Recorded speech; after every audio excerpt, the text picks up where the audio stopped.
welcome Angela Foster. How are you? I'm great, thank you, Paul. How are you doing? I'm really good. I'm really good. Lovely to see you here, even though we've had a very long chin wag before we came online. We're talking We about all did. sorts. I feel like you've Finally helped got me solve a few things. I know that would have made a brilliant episode in itself, I think. But I'm fascinated by your work. I look at your account quite a lot online, and I'll put the details in the show notes on Instagram. And I love your podcast because the tips you give to people in regards to biohacking are amazing. Like you told me about my smoothies the other day. Like, do you put banana in your smoothie? And I'm like, yes. And you're like, no, you don't do that anymore. What was the reason? It was a good reason. Yeah, there was an enzyme. There was a study found that an enzyme in bananas basically breaks down some of the antioxidants in the other fruit. And who would have known, right? Because my kids love banana in their smoothies. That was Yeah. like my go-to banana blueberry smoothie before school. Uh, So now we're keeping the bananas separate. yeah, that's what I've had to do. So if anyone doesn't know what biohacking actually is, can you give us a good term in regards to how do you see it? I see it really as fast tracking your progress, right? Your health optimization by Mm. removing the guesswork, because what you're doing is you're working with your biology and your physiology. And particularly for women, Dr. Stacey Sims famously said, and I love her quote, women are not small men. And so the more we can understand about our bodies and learn to be in sync and in tune with them, the better our results, both from a health perspective and from a performance perspective. So it's really, I think, about optimizing your internal and external environment to create the best outcomes.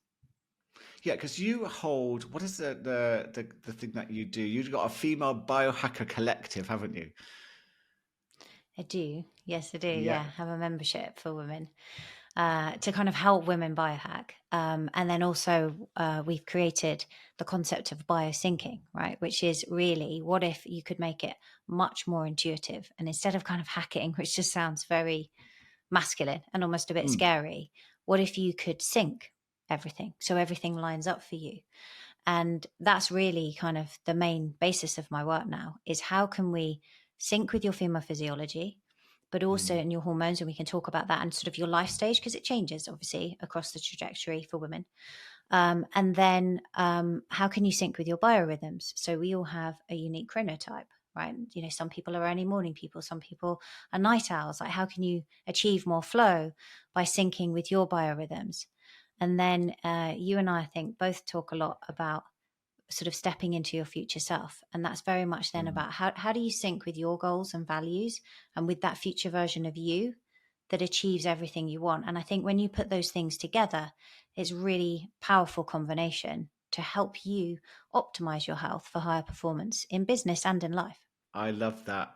Let's just dive into that a little.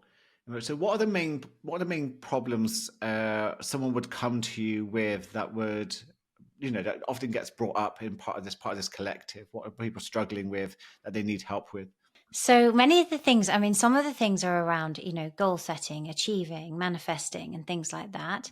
But also, I think for women in particular, stress is a big one. There's like Mm. a relentless stress that's upon women now. And I think, for us, it's been amazing, right? If we go back over the last 60, 70 years, the progress that women have made and achieving things alongside having a family are really nothing short of phenomenal.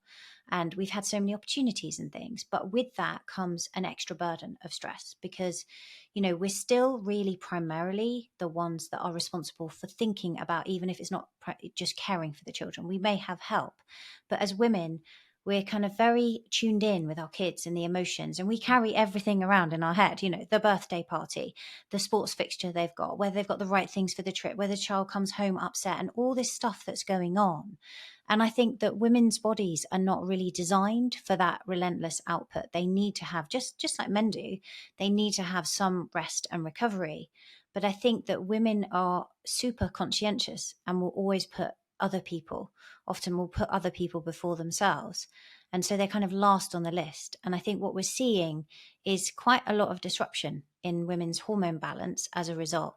And so I would say stress and burnout and hormonal health are some of the key things that show up with the people I work with. And how does that show up in regards to like physical health issues, etc.? So if someone's hormones are out of balance, what would they begin to notice? So they might notice symptoms. I mean, a really common thing around women is that Mm. they feel, for cycling women. So when I say cycling, I mean women who have a menstrual cycle as opposed to women who have gone past menopause, is that they find that they only feel good for kind of 2 weeks of every month.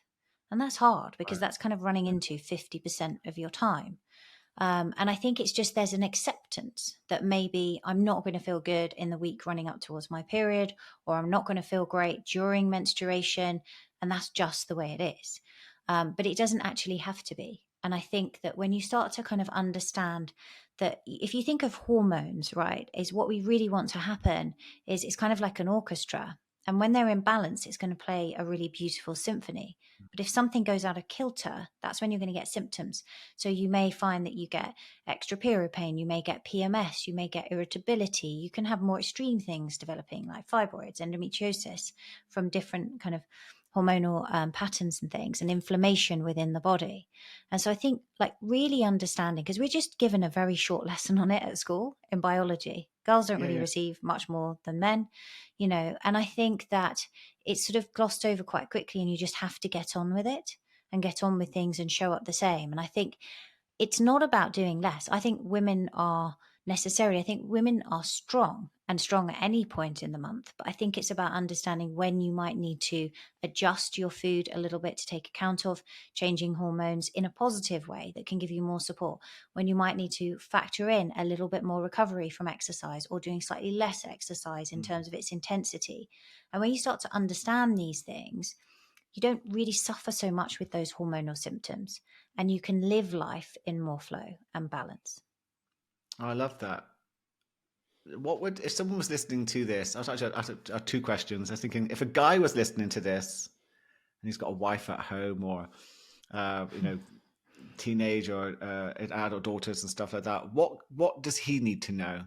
What would be good for a guy listening to this to know about his wife or female relatives? Do you know, I think it like the best thing is to acknowledge how she feels, Mm. always acknowledge, right, and accept. And then also just be really, really supportive. So, we know that, for example, if you look at waitresses, they will naturally be tipped more when they're ovulating in the middle of the month. And women are more outward facing at that time of the month. They're just naturally, as estrogen rises and we get to that midpoint, and this is when a woman is coming into her most fertile stage, she's more outward facing. So it's a great time to present, conduct meetings, do things like that, because that's how she Wow. feels. But Yeah. maybe we genuinely do just want to stay home and roast a chicken right before our period. You know what I mean? Maybe that's Yeah. a Yeah. real thing, and just be understanding, I think, Mm. that we have this infradian rhythm. It's not the same, right? We don't wake up every day with high testosterone and Yeah. Yeah. then, it sort of like wanes across the day and then you come back and it's sort of a reboot. It's different for women and our Mm. hormones are changing across the month. But then we also have something very beautiful that we can do, right? Which is to basically 3D print a tiny human. And it's amazing. It's a gift. Well, and just to carry on from that, so any guys listening to this, how could they support their wives? What can they do? Because sometimes I hear women don't know how to ask their husbands or boyfriends for support. Mm. There are guys who don't know how to support. What would you recommend? I think this is the thing, isn't it? I think it's really difficult. And I think often women don't want to ask for support. And then Mm. sometimes guys will be a little bit afraid of offering support because they'll feel like she doesn't want it or it's sort of undermining her. I think just understanding where she's at, to be honest, for women that are struggling with hormonal issues, that needs more support and love and attention, right, from their partners. I think as you start to optimize things, you're going to be much more in tune across the month as a whole. And so you're going to get less of these symptoms developing. That's the thing when you start syncing with it. So that the need for support may well be less. But I think if women are really struggling with it, acknowledge that and see how you can help her. acknowledge that she might want to have a bit more rest times and incorporate different foods, and support her, because sometimes I think women feel I must just do more, right? Particularly if we look around things like metabolism and weight loss. So many women, if they feel like they're struggling and then body composition isn't where they want it to be, they feel like they've got to do more. And so they'll layer on extra exercise. So it will be like, now I'm doing one class at the gym, I'm going to do another one, right? Because I just want to like get rid of this excess weight. And it's this conditioning to do more. Whereas actually often less is more, and you'll get better results, and you're going to come back the next month stronger if you give yourself a little bit of time just ahead of that menstruation period starting, that now actually, you know what, maybe you just need to do more things like yoga and Pilates just for a few days and give yourself that recovery before you go back and kind of be that high charging person again. And I think just supporting her where she's at, but I also think making it a more public conversation is Mm. helpful, because it's kind of glossed over. And I'm very aware of that with my, I have two boys and a daughter. And so we have always spoken freely with our kids around anything that would be considered a taboo subject. So I know many parents feel uncomfortable talking about sex around their children. They might feel uncomfortable talking about periods. We very much, my husband and I, have been, no, let's just talk about it openly. We want our daughter to feel supported and be able to talk about that in the presence of her brothers, and for her brothers to actually really understand what goes on for women as well, so that they in turn can be supportive for their girlfriends, and then their partners, and if they get married, and understanding all of that, because women go through so many changes across their lives, right? I mean, I remember spending much of my life initially thinking I mustn't get pregnant when I was a lawyer, right? Trying to prevent a pregnancy. Mm. Then when you decide you want to have children, there's a whole thing around falling pregnant, then you are pregnant, and then your hormones change again. You have 9 months of pregnancy, and then you're postpartum, and that leads to more adjustment. And you might do that, if you're like me, 3 times. Some women will do it more times. And then you kind of feel like you've just got over all of that. And then you hit your 40s and it's like, hello, perimenopause. And you're like, when does it stop changing? Do you see what I mean? The Yeah, landscape is changing quite dramatically every few years for many women. And so I mm. think just really like understanding that and being more in tune and asking her, how are you? How are you feeling? What can I do? Can I help out at all? Particularly when there are children involved, because we train our husbands, though, I think, a little bit. I had to learn that, I had to leave a bit of a gap for him to step in, right? If I was Yeah, going to do everything, then I wasn't going to get the support. And I think just like we train AI, we train our partners. I love that. I think we all need training. I think there's it's what helps a relationship, isn't it? It's that open communication and understanding a person's needs. Going back to the biohacking side of things, what is it that you think most of us are getting wrong when it comes to our health these days? What is it that adds more stress to women or men that is unnecessary, and something that is a scam, if you like, something that we all fall for, and is actually making life worse for us? Personally, I think the biggest thing is believing that there is a perfect diet that you should follow and that you've got it wrong, Yeah. and constantly seeking out what that might be. And I think many people are doing that. And so they're always chopping and changing to something new that comes out. So, we had Atkins, and then it was kind of low carb, and then it was low fat, and then we had paleo, and then it's Mm. keto, and all these different things. And I think the thing with this is that they're all going to work for a while, right? Because they're a form of elimination diet. That's what they are. And they all have at their core an identity that makes it easy for you then to put it in Mm. place, because for a period of time, but it's not your identity. So it's not going to stick. But if you decided to become keto, it would be when if we got together and we were having dinner, and I started saying, "Oh, Paul, why don't you have some chips? Why don't you have some pasta?" You'd say no because I'm keto, right? You've got this Yeah, identity that you can live by, yeah, but yeah, it's not really your identity. Do you know what I mean? So it holds for a period of time, and it may work for you or it may not. We may find that actually your blood work doesn't look great on keto and it wasn't the right diet for you, or that you lose weight on it and your partner doesn't. We don't know until we try. And I think so. I think what we have wrong is constantly searching for something that is going to be the magic formula for us. Whereas in reality, I think there are principles around metabolism that apply across the board with a few modifications. And I think if you follow them, you will see results. What is it that we're looking for with these diets, do you think? Is it just the losing weight side of things, or are we trying to feel good? What is it that most people come to you with?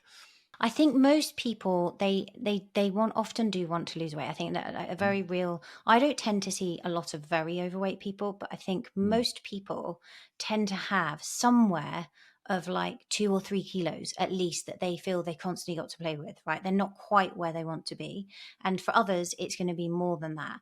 And so I think they're looking at how can I lose that?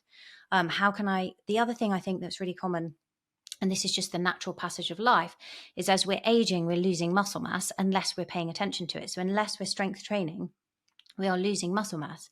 If we're losing muscle mass, we're losing those kind of curves and shapes that we all like, which make us look and feel good. But mm. importantly, we're also losing some of the metabolic health benefits that come alongside having muscle mass. So we have less glucose tolerance, reduced insulin sensitivity, and this gets exacerbated for women in their 40s. Right. So muscle is really important. It is, as Dr. Gabrielle Lyon talks about, it's an organ of longevity. She practices muscle-centric medicine. And I think in her latest book, she makes a really good case for the fact that when we go into our doctor, why are they not asking? They're running all these different tests, but why are they not asking, what's your muscle mass like? Because actually, Mm. is it that we are over fat like we're led to believe, or is it that we're under muscled? Because that's what gives us Ah, all those health benefits. And muscle burns fat, right? So really yeah. effectively. And I think people are starting to understand this, and they're looking at the long game. And the biggest thing I found is that our generation, I think, has elderly parents who are not aging well. There's a very high prevalence Yeah. of people at the moment in their 70s and 80s. And that's kind of staring us in the face of like, yes, we've got good at extending life to a point, not dramatically better. It's not like it's so Mm. much longer. However, what we haven't got really good at is extending health span. So, how can I extend my health span? And how can I live healthily and well into my 70s and 80s and beyond? And I think that's a very common thing for many people right now. I love what you said. That it reminds me of that Netflix documentary on blue zones. And did you see that at all? I've seen parts of it, yeah. Yeah, and a lot of that was it did point at how much hard work that they did, whether it was in the garden or some of them had quite big steps to walk up, and there's a lot of physical movement, which again seems to be lacking in parts of the Western world. We're quite sedentary, and that seems to have had, my parents are elderly, and they're really on the decline. There's no getting around that, and they never really, especially when they retired, they never really did much. It was a lot of TV and some walking somewhere, and I think you're right. I think there's a lot to be said in regards to strength training and making that a Mm. natural part of our routines. Um, And I what do think you? they are, What? as you say, the Yeah, TV generation, yeah, right? As well. We're yeah, Our kids are like this the social media generation, but yeah. they were the TV ones. Like it was a huge thing. They didn't need to go to the cinema anymore. All of a sudden I can watch TV in my own home. And then it Mm. led to a sedentary lifestyle. Yeah, and unfortunately, they're paying for it, and that is sad to see. That is sad to see. What would you recommend to someone who's thinking, "I need to build muscle, but and build strength, but frightened of the gym?" Because they can be quite intimidating places. Yeah, that's a great question. I think they can be really intimidating for many Yeah. people, and I think especially for women, right? When I I go to the gym in the morning with my husband because he catches a train to London early, and so we tend to go at 5 a.m. We're both very early morning people anyway. And when I arrive there, I'm going to be honest, the weights room is still mostly filled with men, and sometimes I feel a bit like, I'm going to go load up a bar that's a lot lighter potentially. And I can completely understand that. And I think for people who haven't been exercising, it can feel really intimidating. I think that, one answer would be to say you could just start at home. You could absolutely do that. I think there are some Mm. um, behavioral aspects to that can be difficult to overcome, because I think that, and I'll circle back on the gym thing in just a moment, but I think what people need to understand is, even if you're going to start exercising at home, or you're going to start going out for walks, right, or maybe you want to take up jogging, whatever it is you're going to do, you're never going to feel motivated to get out of bed and go and do that thing. And if it's in your home, it's going to be that much harder to do, because often what we need is like a pre-step to create a habit. It's kind of what I would call like on ramping. Like, you would never just go and walk up to a bar and lift or squat a really heavy weight. You would have to warm up first, and then you'd have to do some warm up sets and gradually ease yourself into it. Just like if you're sitting down to do some work, you might go and have a whole routine before you do that, of going and boiling the kettle, making a coffee, sitting nicely, having a tidy desk, and then you start work. And that's conditioning your mind that you're about to do this, right? You're about to do this thing. That helps you so much more.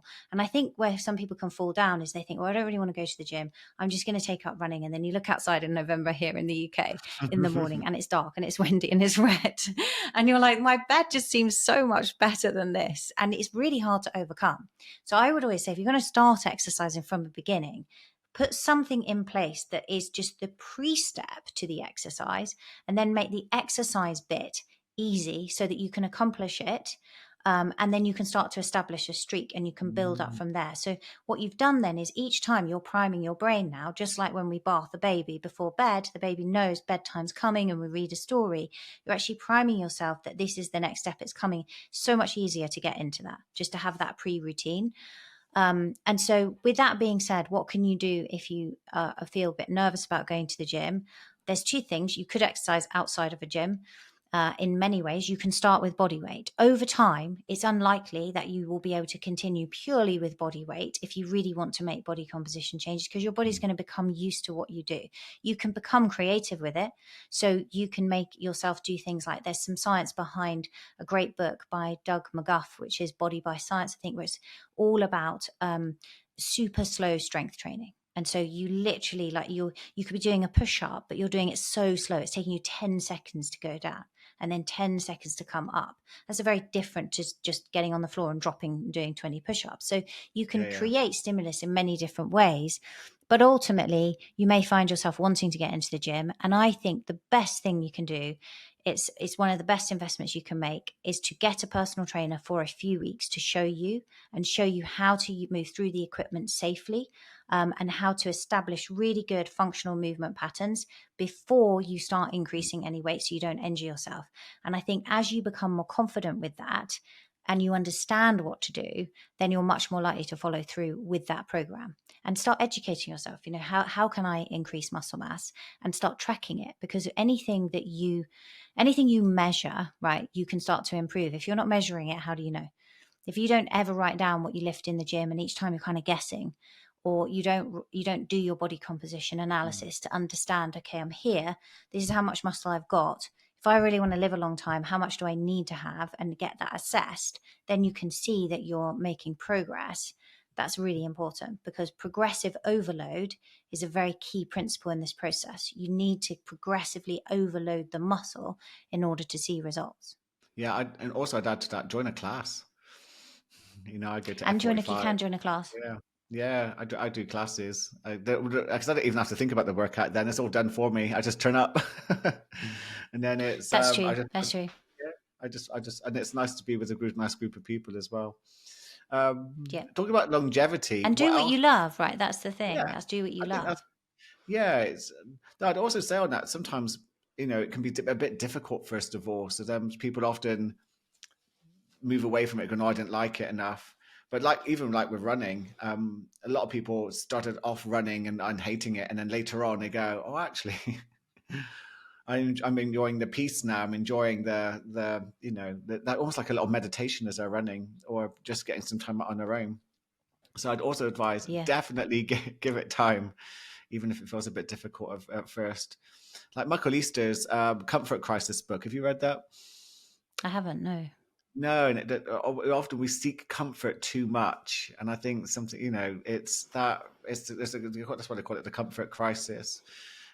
Is that our obsession with comfort is what's also making us begin to lose our, our health and lose our strength, etc. It's Mm. quite a good book. Have heard of that, and I think that's a very fair point, because we are very comfortable, right? I mean, you can literally from your phone dial and get a takeaway delivered within minutes as well now. Like, it's all just very, very easy. We've got hot water, we've got warm houses, we're dry, we've got nice Yeah. big coats when we go out, and we are. And I think sometimes, like, having a bit of discomfort is important. But I also think when you were saying about running there, you may Mm. start off not enjoying it and then you begin to enjoy it. I think you start to crave what you do over time. Like, Mm. if you start the day with kind of high sugar breakfast, you're likely to crave sugar all day. We crave what we Yeah, do, or true.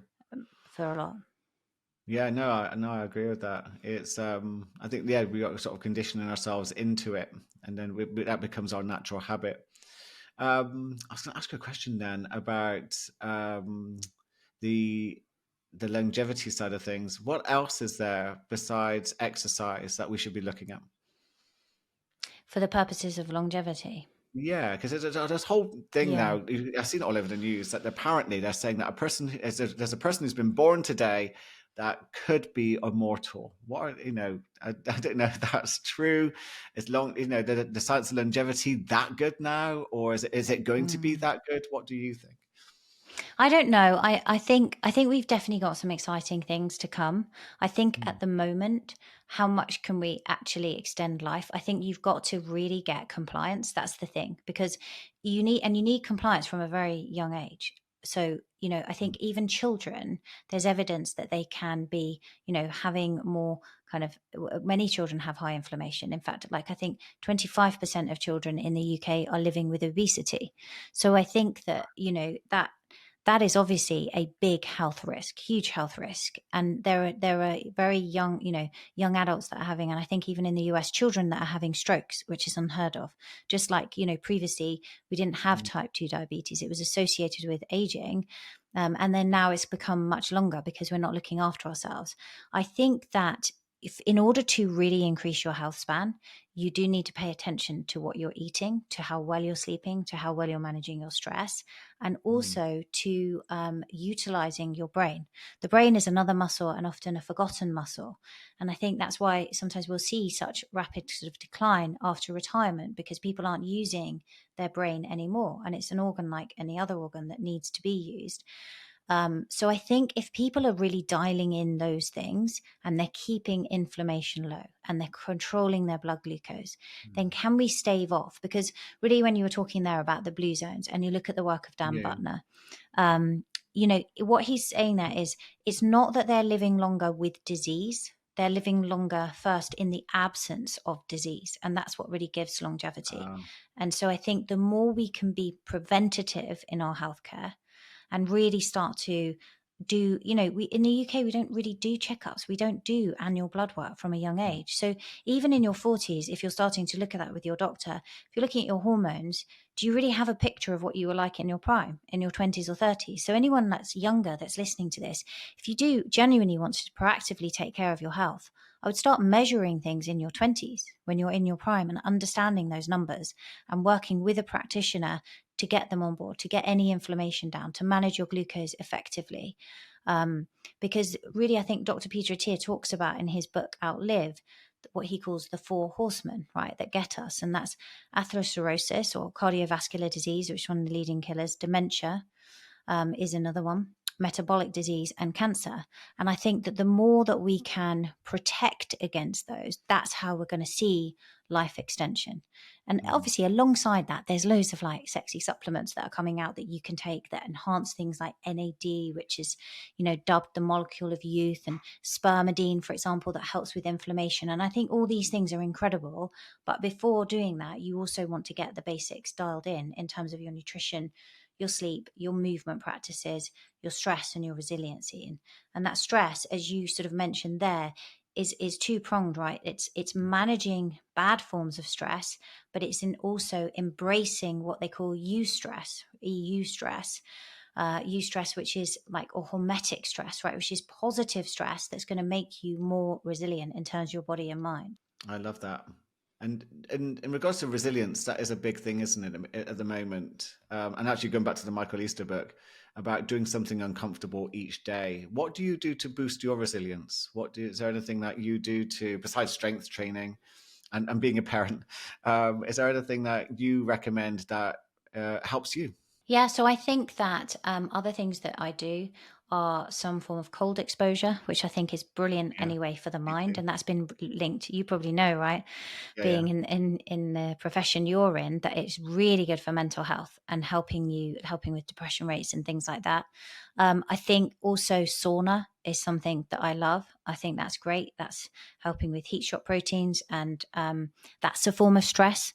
I think doing hard things that scare you every day, right? I always accept things that are offered in my business that I think are going to help me to grow, because that's another Mhm. opportunity, right? To do things that make you feel a bit uncomfortable, but help you to grow as a person, because it's not just the physical aspect that we want to look at, it's that mind, body, spiritual aspect as well. I love that. I love that. Do you know, this has been I could go on forever asking you lots of different questions in regards to longevity, resilience, reducing stress. I want to say thank you so much. Where can people find out more about you, Angela, and obviously your Instagram and podcast?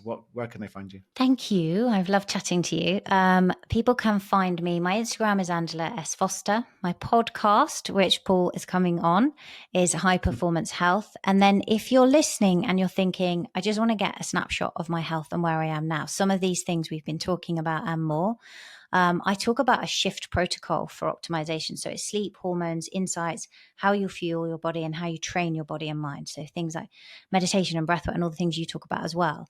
And that shift protocol, we can actually give you a free health check and score, and we'll send you a personalized report complete with recommendations on how you can improve every aspect. And then you can take it as many times as you want and improve your scores. And that's over at yourtotalhealthcheck.com. Love that. Love that.